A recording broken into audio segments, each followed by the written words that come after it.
మహేష్ బాబు ఎట్టకేలకు spider cinema talkie part మొత్తం పూర్తి చేశారు.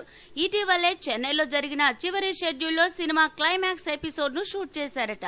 ముందు నుండి చెబుతున్నట్టు హెవీ యాక్షన్ సబ్జెక్ట్ కలిగిన ఈ చిత్రంలో భారీ తరహా పోరాట సన్నివేశాలు ఉన్నాయట.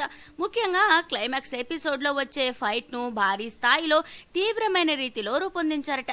ప్రముఖ ఫైటింగ్ కొరియోగ్రాఫర్ బాహుబలి వంటి ప్రతిష్టాత్మక ప్రాజెక్టులకు పనిచేసిన పీటర్ హెయిన్స్ ఈ పోరాటాన్ని కంపోజ్ చేశారని, మహేష్, ఎస్జే సూర్యాలకు మధ్య నడిచే ఈ ఎపిసోడ్ ఫ్యాన్స్, ప్రేక్షకులకు మంచి కిక్ ఇచ్చేలా ఉంటుందని టాక్. మరి ఈ కిక్ ఏ స్థాయిలో ఉంటుందో చిత్రం విడుదలయ్యాక చూడాలి. ఇక కేవలం 2 పాటలు చిత్రీకరణ మాత్రమే మిగిలి ఉన్న ఈ చిత్రాన్ని దసరా కానుకగా రిలీజ్ చేయాలనేది దర్శక నిర్మాతల ఆలోచన.